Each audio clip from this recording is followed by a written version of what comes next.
Berbicara mengenai kelompok gerilya rakyat kota atau GRK, tentunya tak terlepas dari salah satu sosok pemimpinnya, Hamid Rusdi. Beliau merupakan seorang komandan pasukan yang paling ditakuti lawan, disegani kawan, serta sangat dipatuhi oleh anak buahnya.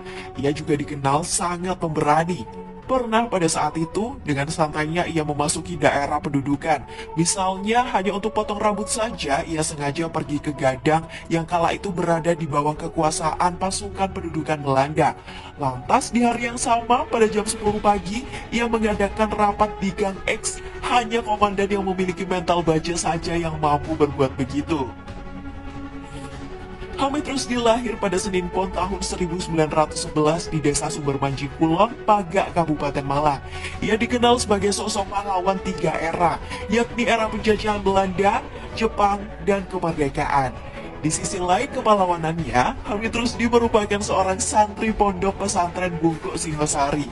Beliau begitu aktif di bidang kepanduan dan tergabung dalam Pandu Ansor, karena beliau juga seorang guru agama sekaligus staf Partai NU. Untuk merebut kembali daerah kependudukan, Mayor Hamid Rusdi dan pasukannya kerap melakukan penyusupan. Banyak siasat cerdik yang dilakukan Hamid Rusdi agar aksinya berhasil. Agar tidak dikenali, mereka menyamar menjadi rakyat dengan mengenakan pakaian biasa. Belanda berhasil dikelabuhi sehingga pasukan Hamid Rusdi berhasil masuk ke dalam wilayah kependudukan. Sementara untuk bergerilya, Hamid Rusdi menerapkan sistem estafet. Cara ini dipakai untuk mengantar surat perintah pelaksanaan dari pos 1 ke pos lainnya, agar sampai pada tujuan, surat berpindah dari tangan ke tangan sehingga Belanda akan sangat kesulitan melacaknya. Terdapat pula sistem surat pantat yang dipakai bila isi surat sangat penting. Surat rahasia itu dimasukkan ke dalam pantat seorang wanita yang menyamar sebagai melijo atau pedagang yang hendak kulaan ke pasar. Pada masa itu, wanita lebih leluasa dan bebas untuk berkomunikasi dengan para gerilyawan. Hamid Rusdilah yang begitu gigih mempertahankan kota Malang ini dari tentara Belanda pada tahun 1947. Ia begitu berani hingga memerintahkan rakyat untuk membumi hanguskan bangunan Belanda sebelum mereka memasuki Pandaan.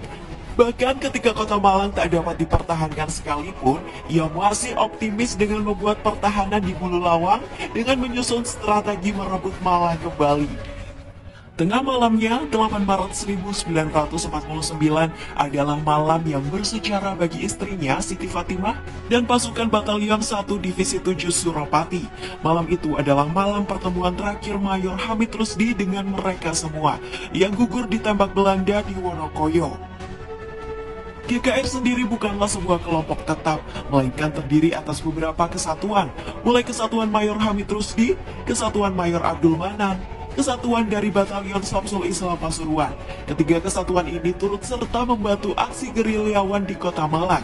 Aksi gerilya arek-arek Malang ini semakin meluas dan tersohor hingga menjadi kekuatan permanen. Sementara nama Hamid Rusdi kini telah diabadikan pada sebuah nama jalan di kawasan Rampal. Jasadnya telah lama terbaring di makam pahlawan Suropati. Sedangkan patungnya masih berdiri tegak di Taman Rekreasi Senaputra, di depan SMP 5 dan Jalan Ijen. Bahkan namanya juga dijadikan sebagai nama terminal.